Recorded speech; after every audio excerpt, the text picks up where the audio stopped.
환절기 일교차가 커지면 우리 몸은 면역력이 떨어져 대상포진이라는 무시무시한 병에 걸리는 분들이 늘어납니다. 대상포진은 출산보다 더욱 큰 고통을 동반하는 끔찍한 병으로 알려져 있는데요. 이 병이 정말 무서운 이유는 피부 발진이 회복된 후에도 대상포진 후 신경통이라는 끔찍한 고통으로 이어진다는 것입니다. 국내 연구진에 따르면 전 인구의 3분의 1 이상이 평생 동안 한 번은 이 끔찍한 고통을 겪는 것으로 조사되었으며 매년 70만 명 이상이 진료를 받는 것으로 알려졌습니다. 오늘 영상을 끝까지 보시면 이 무시무시한 질병을 대비할 수 있는 똑똑한 방법을 알게 되실 거예요. 시청하시기 전에 구독과 좋아요, 알림 설정해 주시면 건강에 도움이 되는 정보를 꾸준히 받아보실 수 있습니다. 자, 그럼 여러분의 활기찬 하루를 응원하며 오늘의 건강 듣기 시작합니다. 대상포진은 특정 바이러스가 새롭게 몸에 침투해서 걸리는 병이 아니라는 사실 혹시 알고 계셨나요?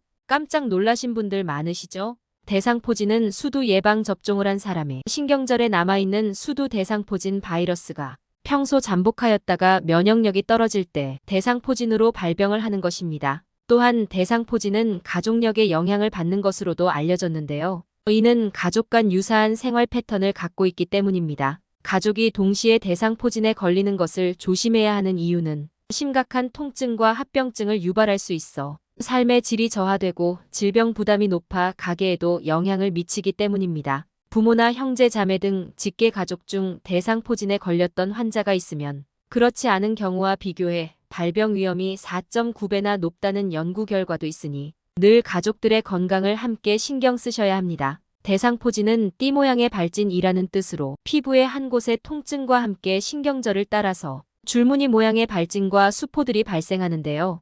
피부의 발진, 수포 등이 나타나기 며칠 전부터 심한 통증이 생기는 것이 특징입니다. 또한 발열과 오한, 권태감이나 메스꺼움, 복통, 설사 등을 동반하는 경우도 있어 자칫 다른 질병으로 오해하기가 쉬우니 잘 기억해 주세요. 실제 왼쪽 가슴의 통증은 심근경색증으로, 옆구리 통증은 요로결석으로 착각하여 다른 진료과를 전전하느라 치료적기를 놓치는 경우도 있으니 일단 피부에 발진이 생기고 통증이 동반하는 경우라면 피부과를 먼저 방문하여 진료를 받아보시는 것을 추천드립니다. 발진과 물집은 침투한 신경을 따라 띠 모양으로 물이 지어 발생합니다. 물집은 보통 2-3주에 걸쳐 변화하는데 점차 고름이 차고 탁해지다가 딱지로 변해 아물게 됩니다. 여기서 문제는 통증인데요. 대상포진은 주로 몸의 한쪽 부위에 국한되어 나타나며 사람이 느낄 수 있는 가장 극심한 통증 중 하나로 꼽힙니다. 환자들이 호소하는 통증의 양상은 매우 다양한데요.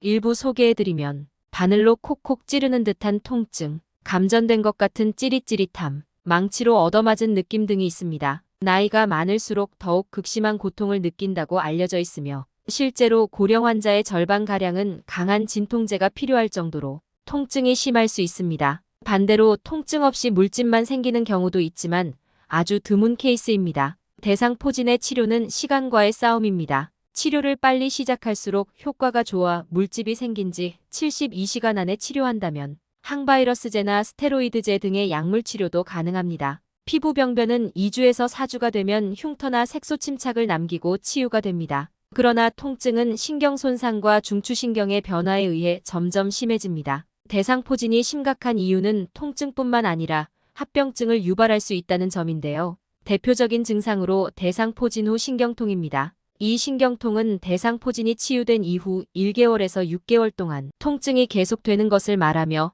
수개월 내 자연적으로 사라지기도 하지만 환자에 따라 몇 년 심지어 평생 동안 지속될 수도 있습니다. 안구에도 대상포진이 걸릴 수 있는데요. 이 경우 각막염, 결막염, 녹내장 등 눈과 관련된 다양한 문제를 일으킬 수 있으며 심해질 경우 실명으로 이어지기도 합니다. 또한 치매와 뇌졸중 발병 위험을 2배 이상 증가시킨다고 하니 정말 주의하셔야 합니다. 이렇게 무서운 대상포진을 예방하는 방법 바로 알려드리도록 하겠습니다. 대상포진을 예방하려면 면역력을 기르는 것이 가장 기본인데요. 첫 번째 방법, 장 건강 관리를 하는 것입니다. 장에는 면역력을 좌우하는 면역세포가 70% 이상 존재합니다. 장내 면역세포 기능이 활발하다는 것은 면역력이 좋아 각종 세균이나 바이러스를 효과적으로 물리칠 수 있음을 의미합니다. 식약처에서 권장하는 방법으로는 유산균을 다량 함유한 김치, 된장 등 발효식품과 채소 등을 많이 섭취해 장내 유익균의 비율을 높이는 것이 있습니다. 특히 항생제를 장기 복용하였다면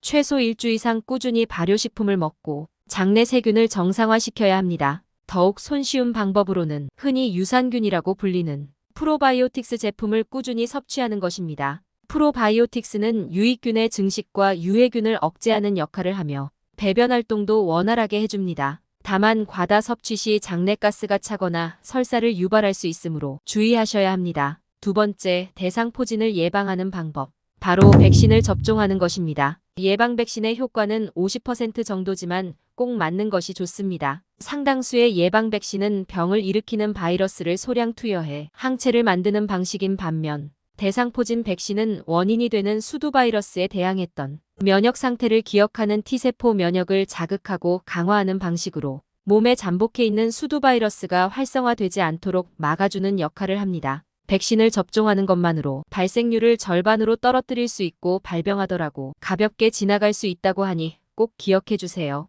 특히 대상포진 후 신경통을 예방하는 효과는 60% 이상으로 상당히 높습니다. 다만 백신을 맞더라도 발병의 위험이 없는 것은 아니니 평소 건강관리를 통해 면역력을 기르는 것이 가장 근본적인 해결 방법입니다. 자, 그럼 추가로 면역력 셀프 테스트를 해보실까요? 다음 문항에 7개 이상 해당되시면 면역력 위험 수준이고 3개 이하면 정상 범위이니 집중해서 한번 체크해보세요. 충분히 자도 아침에 일어나는 것이 힘들다. 평소 무기력하고 쉽게 지친다. 입안이 자주 헐고 입술에 물집이 잡힌다. 식사 후에 어김없이 배에 신호가 온다. 술과 담배를 즐긴다. 최근 땀을 내 운동해 본 적이 없다. 평소 스트레스를 많이 받는다. 식사, 수면 등 생활 패턴이 불규칙하다. 평소 우울하고 짜증을 많이 낸다. 차가운 음료나 인스턴트 식품을 즐긴다. 어떤 결과가 나오셨나요? 면역력 저하는 가랑비처럼 서서히 우리 몸을 망가뜨려 대상포진과 같은 무서운 질병의 위험을 증가시킵니다.